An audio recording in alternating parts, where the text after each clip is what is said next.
はい、皆さんこんにちは、激死です。オブリビオンリマスターのモッドの勢いが止まらないですね。すでにネクサスには2000件を超えるモッドがリリースされています。発売から2週間程度で2000件というのはちょっと予想できませんでした。リリースを追いかけていくのがなかなかしんどいですが、どうにかついていってます。で、今週も厳選したモッドを紹介していきますが、今回は多分皆さんが一番気になっているボディモッドから見ていきたいと思います。現在オブリビオンリマスターにはプレイヤーのボディを特徴的なものに置き換えるモッドが何種類もリリースされています。たくさんリリースされるのは嬉しいことなんですが、困ったことに各ボディモッド間での互換性は全くありませんので、どれを選べばいいか迷うと思います。なおかつ既存の装備にしっかり対応したボディモッドもほとんどありませんので、体型は良くなったけど防具を装備するとひどい見た目になるものが多いです。ただいくつかのボディモッドでは少しずつですがバニラの防具に対応していくものや、防具のデザインを変更してオリジナルのボディにフィットさせているものもあります。なので今回はまず現状で実用的なボディモッド、もしくは今後のアップデートに期待したいボディモッドを紹介していきます。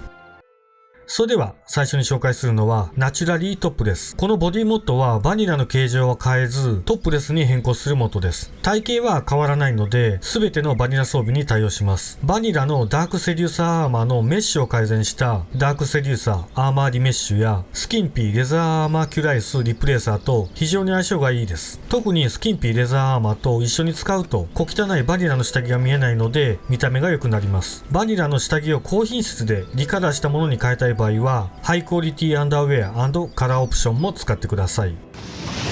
次に紹介するのはモアフェミニンボディシェイプ。こちらはバニラの体型を女性らしいものに変更しています。大体のバニラ装備は着れますが、いくつかクリッピングするものもあります。ただ少しずつですが、この体型に合わせた装備モッドも作られています。個人的なお気に入りはスリマーフィメルダークブラザーフットアーマー。闇の一頭が装備しているアーマーをカービータイプに変更しています。アリーナアーマーリダックスも同じように改良されたモッドです。これらの防具はモアフェミニンボディシェイプ用に作られたものなので、他のボディモッドで着るとクリッピングする可能性があります。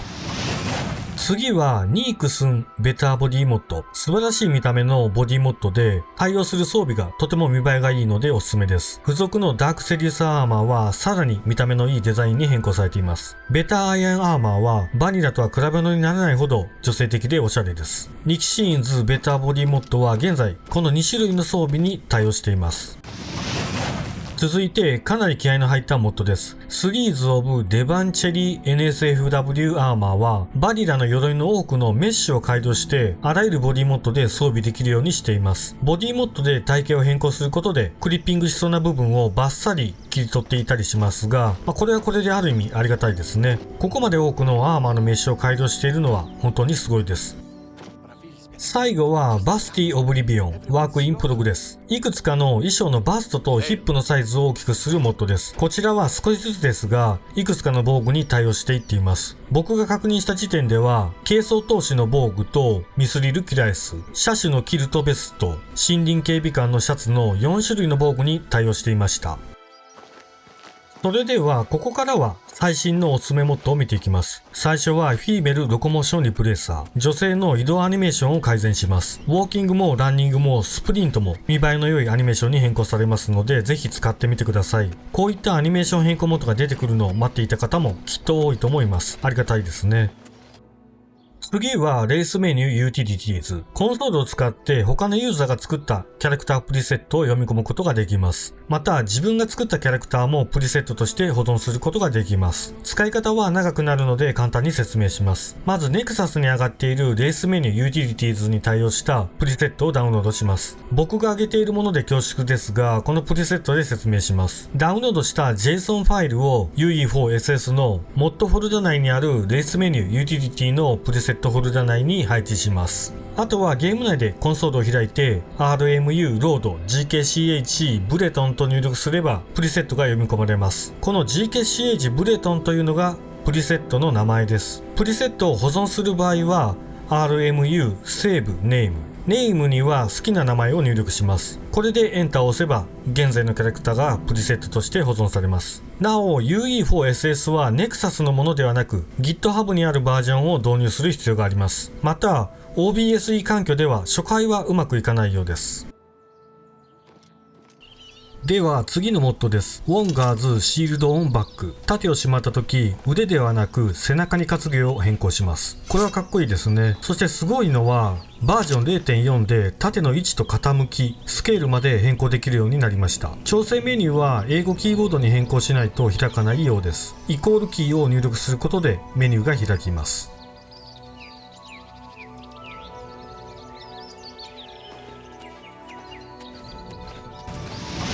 続いてついに来ましたね。ロックオン UE4SS。敵をロックオンできるモッドです。デフォルトではロックオンはオルトキー、ゲームパッドでは左スティック押し込みです。ターゲットの切り替えはスクロールホイール、パッドは左スティック左右で切り替えます。この辺の操作はモッドのコンフィグ意味で変更可能です。僕は右スティック押し込みでロックオンするようにしています。また剣を抜いた時だけロックオンできる仕様にも変更できます。この辺はモッドページの投稿欄を確認してみてください。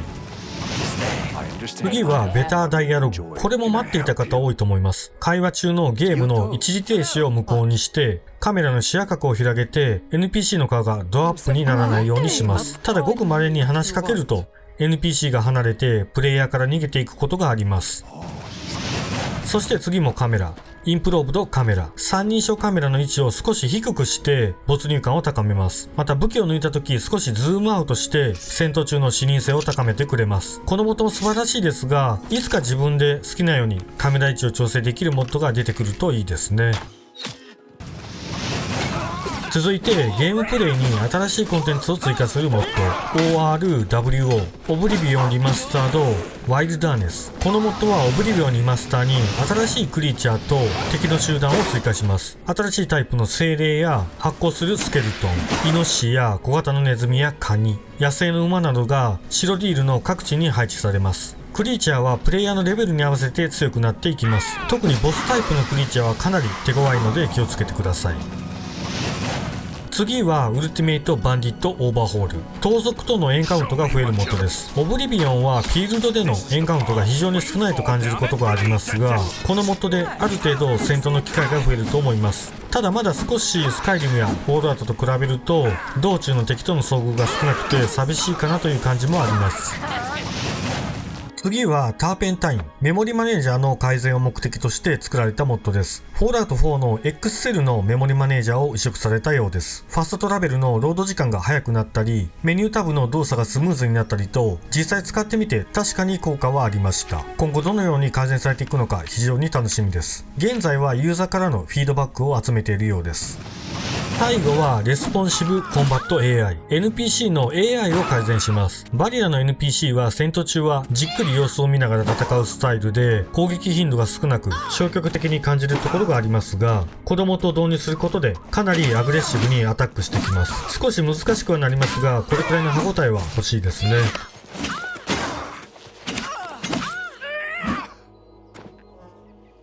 ということで今回はオブリビオンリマスターのボディモッドを中心にご紹介しました。次回は一体どんなモッドを紹介できるのか今から楽しみです。それではこれで終わります。ご視聴ありがとうございました。